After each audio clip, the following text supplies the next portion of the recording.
Saya layani terus. Selalu dia lihat kuasa setan yang luar biasa. Dia menancap. Dia tidak mau diinfo dan sebagainya. Kecuali ada sang pendeta datang. Dia tenang. Saudara, dalam pelayanan itu ternyata bahwa dia mempunyai kuasa kegelapan. Dan kita cari di rumahnya. Di rumahnya di daerah sana, Jakarta Timur. Kumpul-kumpul semua di dalam lemari, di bawah kasur, bantal, penuh dengan kuasa kegelapan. Ada mantra-mantra dan segala macam. Kurang lebih 2 kantong plastik sebesar ini. Saudara-saudara. Nah itu diputuskan, dilepaskan. Dan dia dipulihkan oleh Tuhan. Tapi kemudian sesudah itu, sesudah dia berubah, dia terima Tuhan Yesus sebagai Tuhan, Raja dan Juru Selamat pribadinya. Secara fisik dia melemah. Penyakitnya tidak diketemukan apa, komplikasinya. Dan pada akhirnya Tuhan panggil. Tapi saya percaya bahwa walaupun kematian ini ada harga yang harus dibayar untuk menerima Tuhan Yesus, tapi jiwanya diselamatkan. Amin. Itu yang terpenting. Saudara-saudara, mengapa? Karena hidupnya terpisah dari Tuhan. Yang kedua, pengharapan itu sangat ditentukan oleh firman Tuhan. Pengharapan itu sangat ditentukan oleh firman Tuhan. Allah sanggup mengubah hidup kita. Mari kita baca Yesaya. Yesaya 32.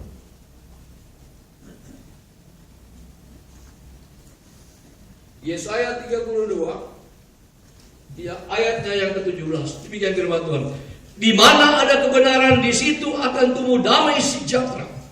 Dan akibat kebenaran ialah ketenangan dan ketentraman untuk selama-lamanya. Amin. Puji Tuhan. Berikan kemuliaan bagi nama Tuhan. Haleluya. Firman Tuhan itu sangat menentukan. Oleh sebab itu, saya sebenarnya melatar belakang seorang profesional. Saya seperti Anda, masuk di satu perusahaan multinasional, mulai dari trainee, naik terus, supervisor terus, kemudian di training kemana, dipindah-pindah kemana-mana, nggak enak banget memang pindah-pindah. Ya. Sampai kepada yang tertinggi, sampai kepada tingkat board of director, dewan direksi, yang terakhir vice president. Nggak bisa jadi presiden, karena pemilih itu porsinya pemilih. Tapi saya mau katakan, dimanapun saya berada, selalu dimulai dengan pelayanan rumah Allah seperti begini. Dan selalu saya approach oleh pimpinan tertinggi. Saya rindu supaya ada persekutuan kasih di perusahaan ini tiap hari Jumat. Sampai hari ini, saudara-saudara, itu satu mujizat. Itu satu trademark yang saya punya, bahwa saya melayani melalui profesi saya sampai hari ini akhirnya menjadi pendeta penuh. Saya nggak pernah mimpi untuk menjadi pendeta. Tapi bagaimana penghargaan Tuhan dari orang profesional dirubah menjadi hamba Tuhan. Khususnya melayani di ladang misi, di pekabaran Injil, di perusahaan-perusahaan.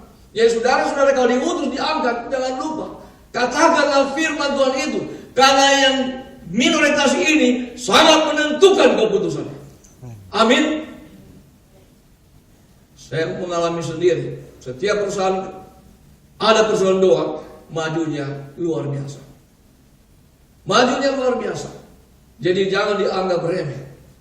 Karena pengharapan itu sangat ditentukan oleh firman Tuhan. Allah sanggup mengubah hidup kita. Saudara-saudara, biarlah firman Tuhan ini, bahwa selalu kita ada pengharapan. Di dalam pengharapan itu ada sejahtera. Dan sebagai anak-anak Tuhan, melalui profesi Anda, tidak usah jadi pendeta, tidak usah jadi penginjil, tidak usah jadi misionari, melalui profesi Anda katakan firman Tuhan itu. Amin. Ini adalah anugerah, ini penempatan Allah di tengah-tengah kegiatan perusahaan seperti ini. Anda ini adalah utusan Allah. Oleh sebab itu motivasi rohani bagi yang baru-baru ini, baru dilatih ini penting sekali. Karena masa depan itu masih jauh.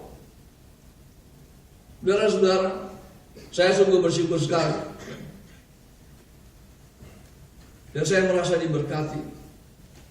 Pada tahun 1998, dari 200 di Indonesia, eksekutif yang terbaik dan termahal, saya nomor 26. Nggak pernah mimpi diumumkan oleh majalah majalah Warta Ekonomi, dan yang lain-lain itu. Sebab apa? Saya merasa saya diberkati oleh Tuhan luar biasa, dan pada akhirnya memang Tuhan persiapkan untuk melayani di ladang Tuhan. Seperti hari ini. Pada umur saya sudah 67 sekarang. Bayangin saja masih terus menerus keliling Indonesia untuk menyampaikan firman Tuhan. Tapi saya percaya bahwa di dalam sisa usia pun ada pengharapan, ada senjata diberikan Tuhan. Saudara, ada satu kesaksian di Cina, di Cina. Ada keluarga yang sangat miskin sekali di pedesaan, mempunyai 2 anak, seorang janda, namanya Sin dan Liu. Ibu ini membesarkan anak ini di sekolah, tapi Sin pintar, rajin, cekatan, energi. Tapi Liu ini bandel, tukang berkelahi, malas ke sekolah. Satu ketika mereka tamat universitas. Tapi yang kedua dia Liu tidak, Sin iya. Dan Sin menjadi hakim. Menjadi hakim terkenal di Cina. Liu ini bandel. Satu ketika dia terlibat pembunuhan. Dan yang menyidangkan dia adalah kakaknya sendiri. Punya keputusannya. Keputusannya adalah kakaknya sendiri memutuskan demi negara, demi hukum negara, bahwa dia harus bukan saja masuk penjara, tapi hukuman mati. Hukuman mati. Lalu dia berontak, dia bilang, Sin, aku ini adikmu, kenapa engkau sejahat itu? Dia kecewa sekali. Kenapa diputuskan seperti itu yang paling berat? Dan singkat ceritanya, masuk penjara, besok akan eksekusinya. Malam ini Sin datang dengan baju dinas. Dan dia lihat di terali besi. Adiknya berteriak, tidak mau ketemu. Dan akhirnya dia panggil petugas. Dia bilang, Liu, ini baju saya. Kita ganti baju ini buat kamu. Baju tahanan kamu saya yang pakai. Saya di dalam, Anda keluar. Saudara-saudara, inilah satu kasih yang betul-betul dinyatakan bahwa dia mau rela berkorban, ada harga dan bayar. Dia tidak tahu kalau kakaknya mengasihi dia. Saudara-saudara, ini satu contoh bagaimana kita mengasihi, bagaimana kita melayani, bagaimana kita mengorbankan diri kita sendiri demi untuk hormat dan kemuliaan nama Tuhan. Saudara-saudara, ada harga yang harus dibayar. Oleh sebab itu saya bersyukur sekali. Harapan itu sangat ditentukan oleh firman Tuhan. Dan juga itu tergantung sejauh mana kita bergaul dengan Allah, seperti Nuh, Nabi Nuh dalam Kejadian 6 ayat 9. Dia orang yang sah, dia orang benar, dia bergaul dekat dengan Allah. Supaya kita memahami isi hati Allah seperti apa. Yang ketiga, mengapa mereka tidak memiliki pengharapan? Ini yang paling penting. Karena apa? Perlu dipulihkan Allah dengan kekuatan yang melimpah-limpah. Dipulihkan Allah dengan kekuatan yang melimpah-limpah. 2 Korintus 4 ayat 7. Mari kita melihat sejenak. 2 Korintus 4 ayatnya yang ke-7. Demikian firman Tuhan. Tetapi harta ini kami punyai dalam bejana tanah liat, supaya nyata bahwa kekuatan yang melimpah-limpah itu berasal dari Allah, bukan dari diri sendiri. Amin. Saudara-saudara, kalau engkau ingin mendapatkan sejahtera, mengerti tentang pengharapan dalam Tuhan itu ada, maka engkau harus dipulihkan. Kalau dengan kekuatan sendiri impossible, sangat sulit karena ada banyak faktor yang menyelimuti kita. Kita tidak mau keluar dari dosa-dosa kita apapun. Apakah dia gagal di dalam perkawinan? Apakah dia ada hal-hal yang kejadian yang dia buat Tuhan?